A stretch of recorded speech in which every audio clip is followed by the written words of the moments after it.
নির্বাচন নিয়ে প্রধান উপদেষ্টার কথা ঠিক থাকে কিনা দেখতে চায় জামায়াত। দ্রুত দলের নিবন্ধন ফিরিয়ে দেওয়ার দাবি আমিরের।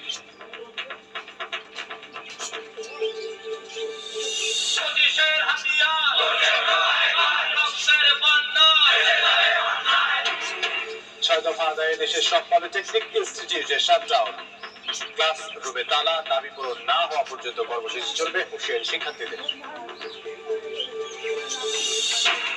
তরুণকে জোরপূর্বক তুলে নেওয়ার চেষ্টা, বাধা দেয় নোয়াখালীতে যুবদল কর্মীকে গুলি করে হত্যা, অস্ত্রধারী ৩ জন আটক, বিচার দাবি স্বজনদের।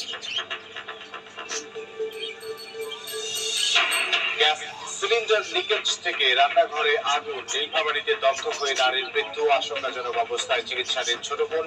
উত্তরা ইপিজেডে মেশিন বিস্ফোরণে 2 শ্রমিক দগ্ধ। এবং চাকরির আশ্বাসে সিলেটের 2 কিশোরীকে নেয় কক্সবাজার। হোটেলে আটকে ধর্ষণ করে পাচারকারী চক্র, কৌশলে পালিয়ে প্রতিবেশী নারীর বিরুদ্ধে মামলা, গ্রেফতার 2।